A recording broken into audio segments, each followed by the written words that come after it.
వెతలు తీరును కృపలు దొరుకును సాటి లేనిది యేసుని నామం యేసునామమే మధురం మదిలో తలచిన ధన్యం యేసునామమే మధురం. ప్రభువునందు ప్రియ దేవుని బిడ్డలారా, నేటి వాక్య ధ్యానము నిమిత్తము సహకారాన్ని ఇస్తున్న కుటుంబము పెనమలూరు వాస్తవ్యులు సహోదరి సిహెచ్ స్వరూపరాణి గారి జన్మదినం సందర్భంగా భర్త సిహెచ్ జాన్ గారు, కుమారుడు కుమార్తె శ్యామ్ పవిత్ర,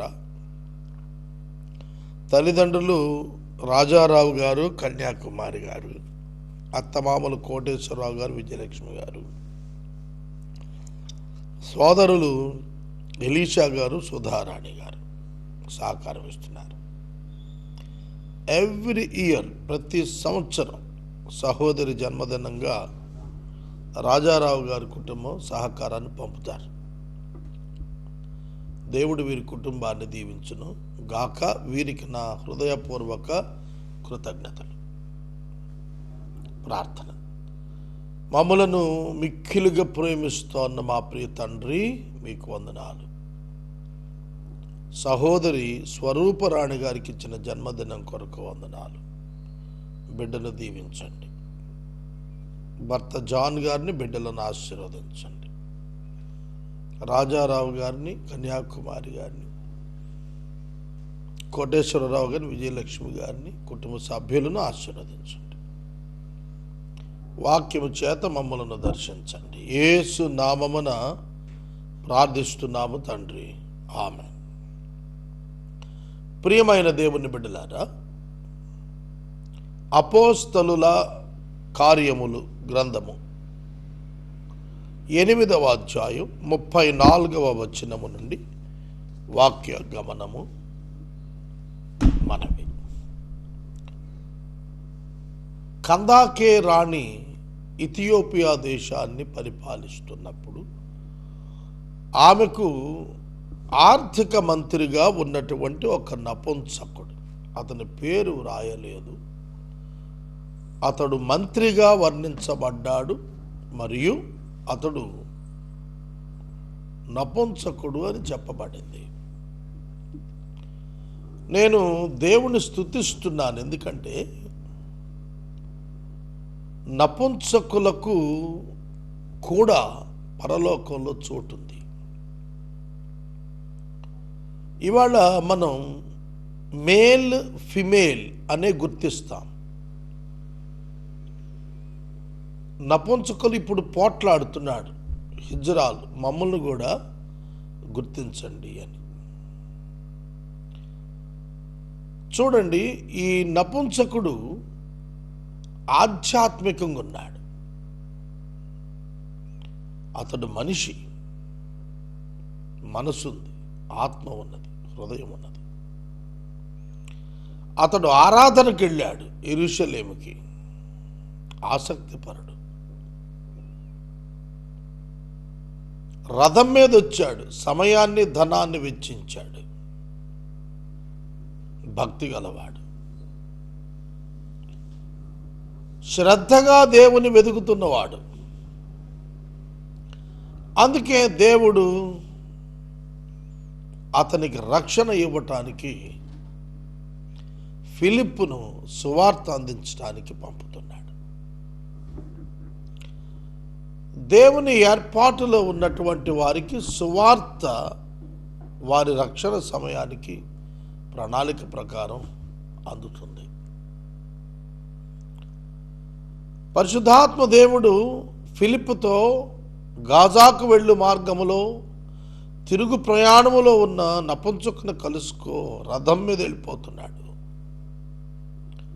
ఫిలిప్పు పరిగెత్తుకొని వెళ్ళి అతన్ని కలుసుకున్నాడు. అతడు యెషయా గ్రంథము యొక్క ప్రతులు చదువుతున్నాడు. ఒక్కసారి జాగ్రత్తగా వినండి. క్రైస్తవులు ఈ మధ్యన ప్యాంప్లెట్స్ ఇవ్వటం మానేశారు.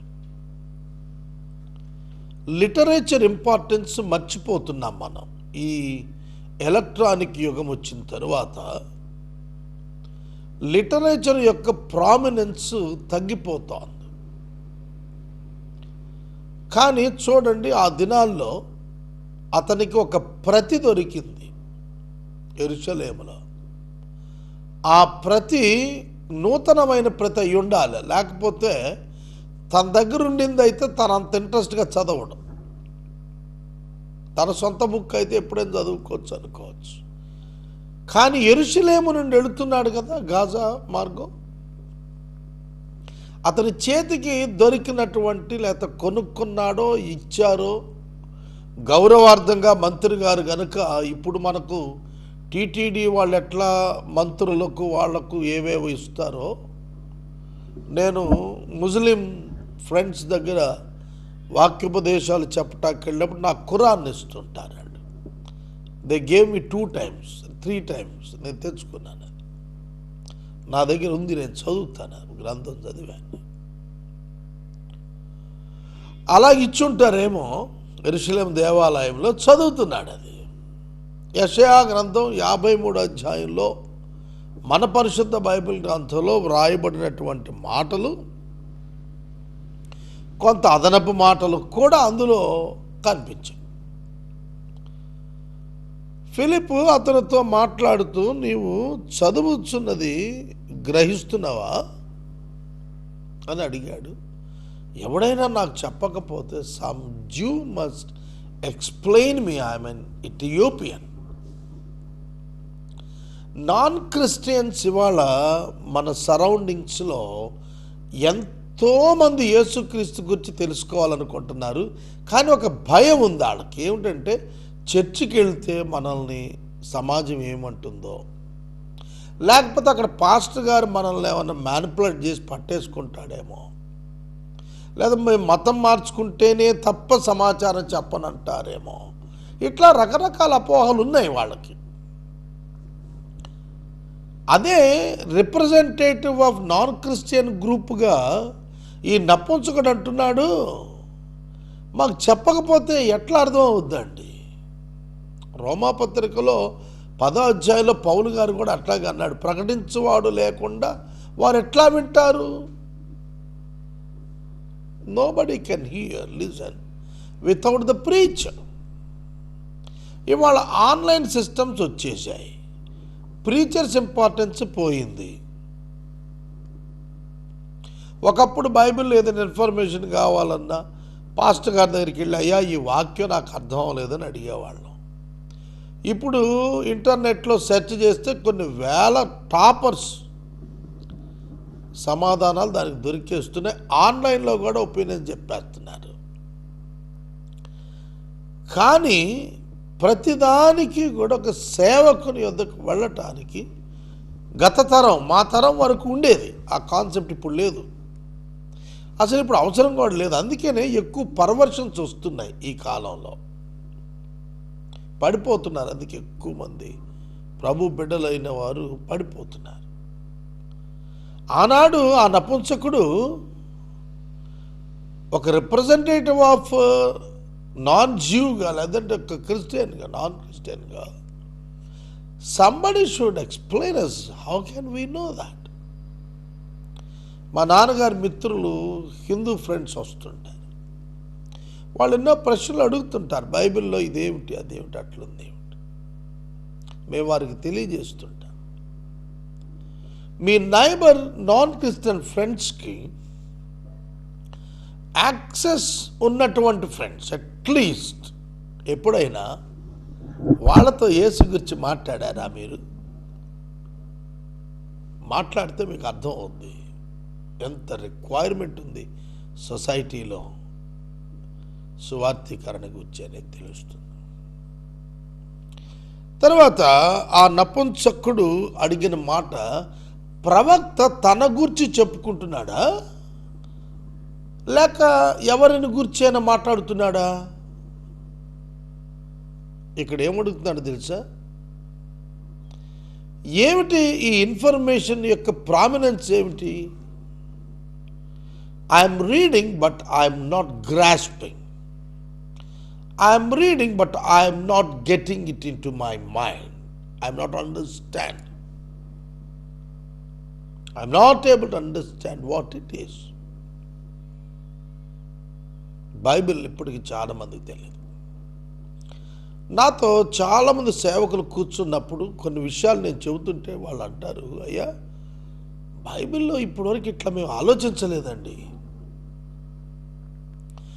నేను కొంతమంది దగ్గర విన్నప్పుడు నాకు ఆశ్చర్యం కలుగుతుంది, నేను ఇలా ఎందుకు ఆలోచించలేకపోయినంతకాలం అని. నేను ఎన్నో కొత్త కొత్త విశేషాలు,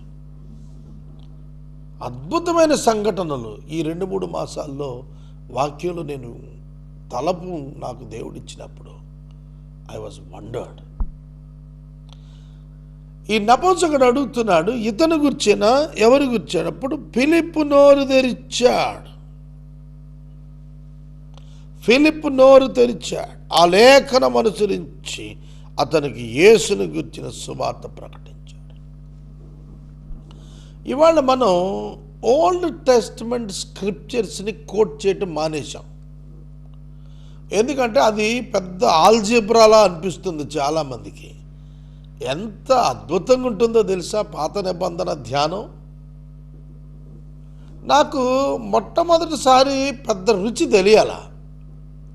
ఓల్డ్ టెస్ట్మెంట్ జెనసిస్ టు మలాకి నేను మాట్లాడినప్పుడు నాకు ఆ రుచి అర్థమైంది. అంతకుముందు ఎప్పుడు చూడని రుచి అది. 2వ పర్యాయానికి వచ్చేటప్పటికి నేను ఆనందించాను. 3వ పర్యాయం వచ్చేటప్పుడు గంతులు వేస్తున్నాను. ఓల్డ్ టెస్ట్మెంట్ స్క్రిప్చర్ని న్యూ టెస్ట్మెంట్లో జీసస్ క్రైస్ట్కి రిలేట్ చేస్తూ గాస్పుల్ని ఎక్స్ప్లెయిన్ చేయటం పర్ఫెక్ట్ అండ్ ప్రాపర్ మెథడాలజీ. అద్భుతం. న్యూ టెస్ట్మెంట్లో ప్రధాన యాజకుడు లేడు, కానీ క్రీస్తు ప్రధాన యాజకుడు. పాత నిబంధనలో ప్రధాన యాజకుడు ఉన్నాడు. ప్రధాన యాజకుడిని క్రైస్తుతో ఎట్లా రిలేట్ చేయాలో తెలియనోడు చెప్పలేడు. ఓల్డ్ టెస్ట్మెంట్లో టెంపుల్ ఉంది, న్యూ టెస్ట్మెంట్లో temple, church is the temple and your body is the temple. దాన్ని రిలేట్ చేయాలి, అప్పుడే అర్థం అవుతుంది. ఓల్డ్ టెస్ట్మెంట్లో సర్వెంట్హుడ్ లెవైట్స్ది సెపరేట్గా ఉంది. న్యూ టెస్ట్మెంట్లో దాన్ని చర్చ్కి క్రైస్ట్కి రిలేట్ చేయాలి, అది రావాలి. కాబట్టి వాళ్ళ చాలామందికి వాక్యం చెప్పడం రాదు, but they know how to maintain the Sunday worship. Sunday వర్షిప్కి ఏం కావాలా? పాట పాడాలా, యాంకరింగ్ ప్రోగ్రామ్ చేయాలా, ఒక ప్రార్థన కొరకు ఒక సమయం కేటాయించాలా, సాక్ష్యాలు చెప్పేవాళ్ళని ఇన్వైట్ చేయాలా, తర్వాత ఇంకేం చేయాలి? వాక్యం కొంచెం కీర్తన చదవాలి, దాన్ని ఎక్స్ప్లెయిన్ చేయాలి. దాన్ని కూని చేస్తాడు ఈ సేవకుడు. అసలు అది నిజార్థమా కాదా, కాంటెక్స్టా కాదా, చెప్పచ్చా చెప్పకూడదా, ఇప్పుడు అప్లై అవుతుందా అప్లై అవ్వదా, ఇది న్యూ టెస్ట్మెంట్ పీరియడ్లో ఆ వర్డ్ ఎక్స్ప్లెనేషన్ నేను కరెక్ట్గా ఇస్తున్నానా అనేది ఎవడు ఆలోచించట్లా ఇవాళ. అందుకనే రకరకాలైనటువంటి అసత్యపు ప్రమాణములు వెళుతున్నాయి. తెలుస్తుందా? I praised God for my life. నాకు ఇచ్చిన జీవితాన్ని బట్టి స్తుతిస్తున్నాను. నాకు అండర్స్టాండింగ్ ఇచ్చాడు దేవుడు. చాలా తక్కువ మందికి ఉంటుంది ఆ అండర్స్టాండింగ్. అందులో నన్ను ఉంచినందుకు నేను ఆయనకు కృతజ్ఞుడిని. సోదరుడా, సోదరి, ఓల్డ్ టెస్ట్మెంట్లో నుంచి తీసుకున్నాడు. గలతీ పత్రికలో గలతీయులకు కంప్లీట్ జెంటైల్ పీపుల్లో ఓల్డ్ టెస్ట్మెంట్ నుంచి సంతానం అనే పదం తీసుకుని పౌలు ఎక్స్ప్లెయిన్ చేశాడు. ఎఫెసీయులకు అపోస్టల్స్, బుక్ ఆఫ్ అపోస్టల్స్లో పాల్ ఎఫెసీ అత్తమీ దేవుని ప్రాంతాల్లో తిరిగి విగ్రహారాధనలో నుండి క్రీస్తును ప్రజెంట్ చేశాడు. How many of the preachers really know the Bible? చెప్పాలా, ఆలోచించాలా. క్రైస్తవునికి ఒక క్రమశిక్షణ ఉంటుంది కదా, ఆ క్రమశిక్షణ విషయంలో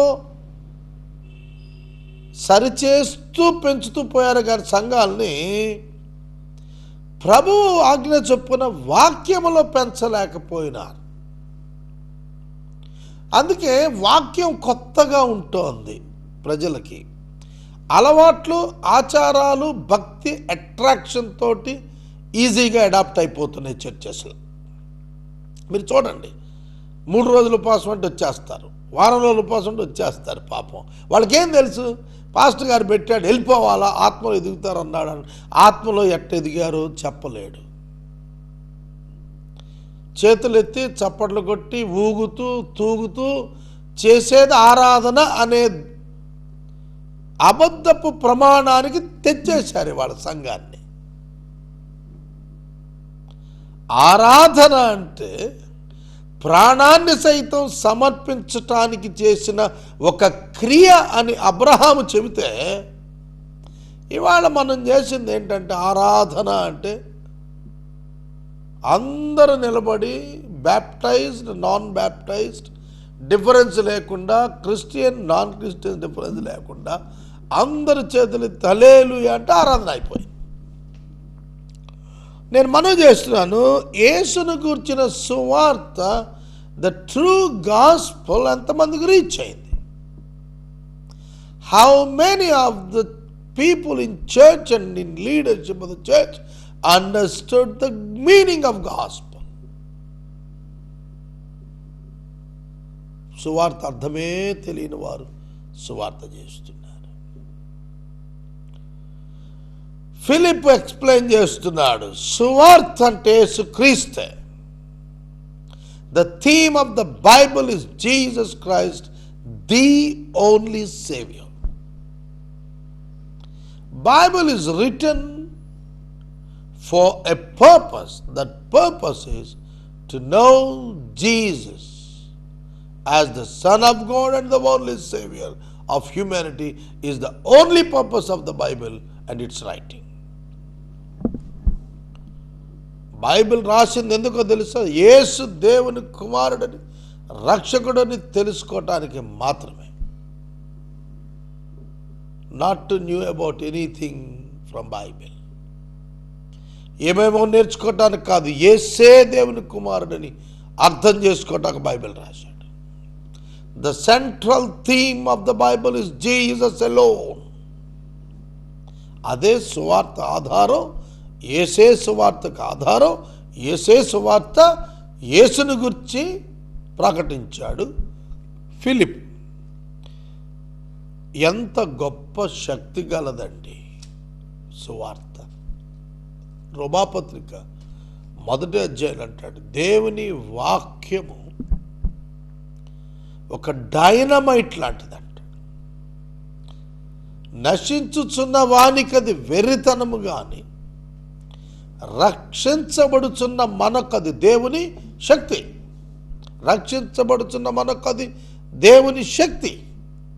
it is the dynamite of God which blasts the rocky hearts, stubborn hearts. కఠినమైన హృదయాలు బ్రద్దలు చేసేస్తుంది. అంతే. ఆ నపుంసకుడు త్రోవలో వెళుతున్నప్పుడు నీళ్లు కనబడితే ఆపమన్నాడు.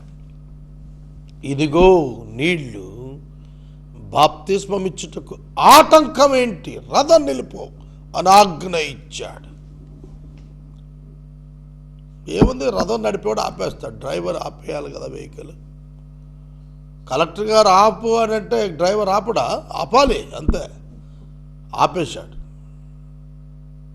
నేను మనవి చేస్తున్నాను, నాకు తమ్ముడు కనిపించాడు, సేవ చేస్తున్నాను అన్నాడు. బాప్తిస్మం కోరిన వారికి ఇస్తున్నావా అని అడిగాను. వెంటనే ఇవ్వనండి, పరీక్ష చేసి ఇస్తాను. నేను అడిగాను, నువ్వు ఎవరు అయ్యా పరీక్ష చేయడానికి? లేదండి, ఎవరు పడితే అడిగిన వాళ్ళకల్లా బాప్తిసాలు ఇస్తే సంఘాలు పాడైపోతున్నాయి అని అనిపించాడు. Who are you to stop a person who came to receive the baptism? నేను మనవి చేస్తున్నాను, ఇవాళ చాలామంది సేవకులు తప్పు చేస్తున్నారు. మేము పరీక్షించాలంటున్నారు. ఏం పరీక్షిస్తావు? నీ గుడిలో నీ దొడ్లో మేకలు కట్టుకున్నట్టు కట్టుకోటాక విశ్వాసుల్ని నువ్వు పరీక్షించేది? దేవుని భాగాల కొరకు, సొమ్ము కొరకు, చందాల కొరకు, క్రమం పేరిట ఇతర విశ్వాసులు ద్వేషించే దూషకులుగా తయారు చేస్తున్నారు ఈ యొక్క ఆ స్వనీతి పరులైనటువంటి బోధకులు. రథమాపన్నాడు, ఆపాడు, దిగు, నాకు బాప్తిస్మం ఇమ్మంటే ఇచ్చేశాడు. అంతే. ఫిలిప్పు నపుంసకుడు ఇద్దరు నీళ్ళల్లో దిగిరి, అంతటి ఫిలిప్ అతనికి బాప్తిస్మం ఇచ్చాను. మీకో విషయం తెలుసా?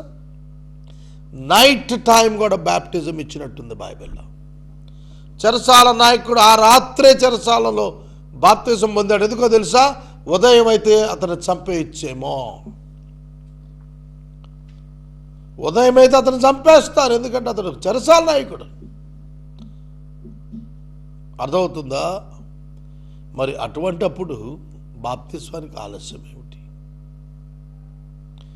అయ్యా, నేను యేసుని నమ్మాను, నాకు బాప్తిస్మే ఉండని వస్తే జనవరి 1కి ఇస్తాం బ్రదర్, ఇప్పుడు ఇవ్వం అంటాడు ఒకడు. అర్థమవుతుందా నేను మాట్లాడుతుంది మీకు? ప్రభురాత్రి భోజనం సంవత్సరానికి ఒకసారి ఇస్తాం అంటాడు ఇంకొకటి. ఎవరు చెప్పారండి ఇవన్నీ వాళ్ళకి? ఒకడంటాడు, నేను ప్రతివారం ఇస్తాను, నా సంఘం గొప్పదా అంటాడు. ఏం మాట్లాడాలా? కనుక మనుషులు ఇంకా ఇమ్మెచ్యూర్డ్గానే ఉంటున్నాం మనం క్రిస్టియన్స్.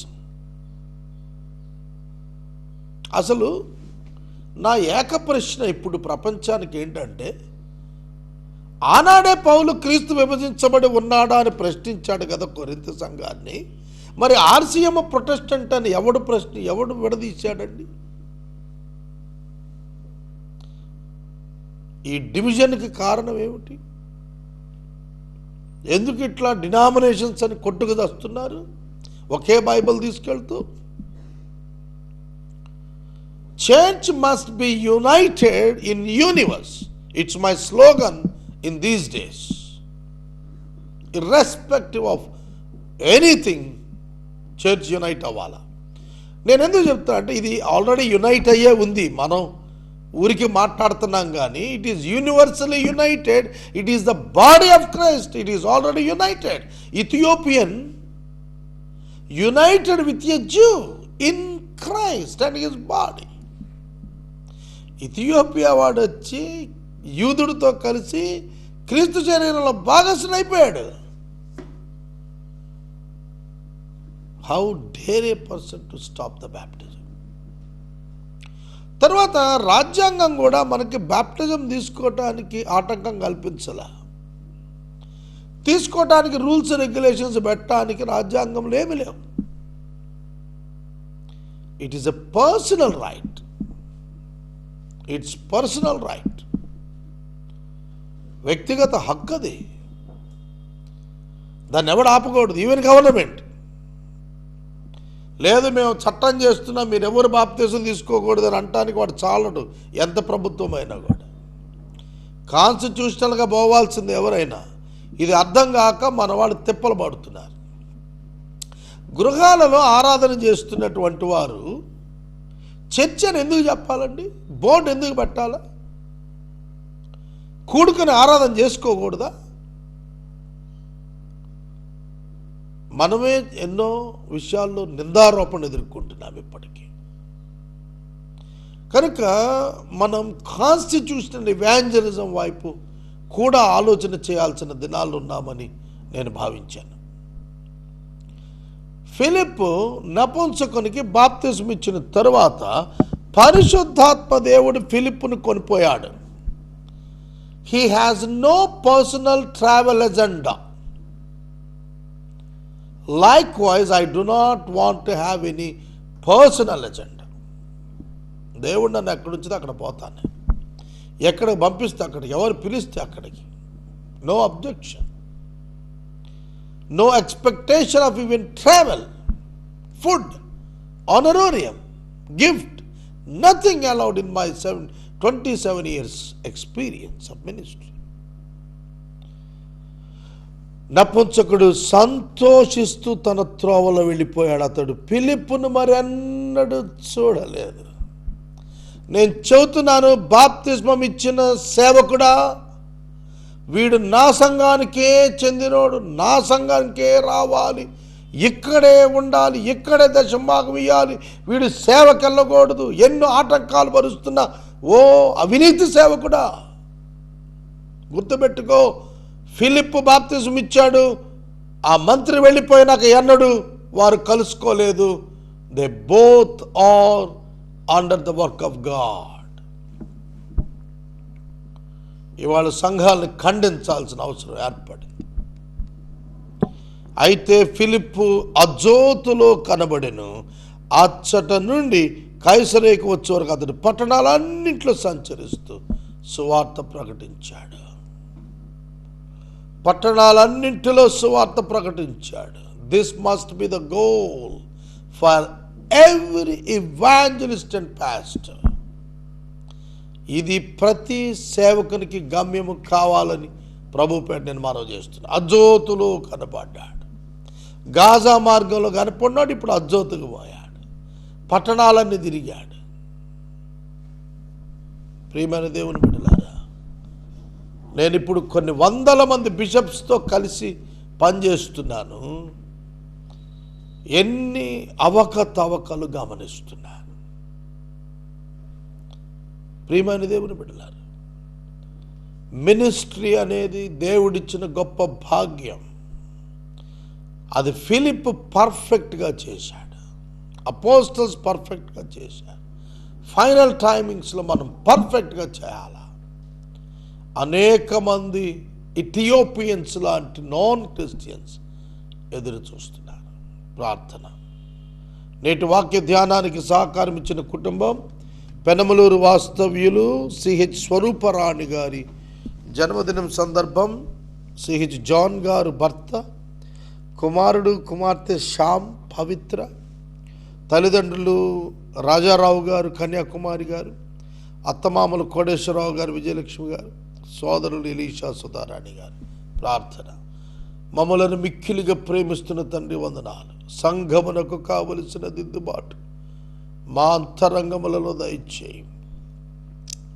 స్వరూపరాణి అను మీ దీన సేవకురాల్ని కుమార్తెను దీవించి నూతన సంవత్సరములు చేయి పట్టుకుని నడిపించి దీవించు.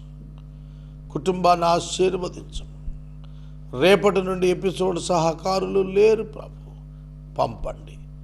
మాకున్న ఆర్థిక అవసరతల కొరకు ఫిలిప్పి 4:19 విశ్వాసంతో నీ వైపు చూస్తున్నాం, సహాయం చేయం. యేసు నామమున అడుగుచున్నాం తండ్రి, ఆమేన్. తండ్రి అయిన దేవుని ప్రేమ, కుమారుని యేసయ్య కృప, పరిశుద్ధాత్మని అన్యోన్య సహవాసము సదాకాలం మనందరికీ తోడై ఉండును గాక. ఆమేన్.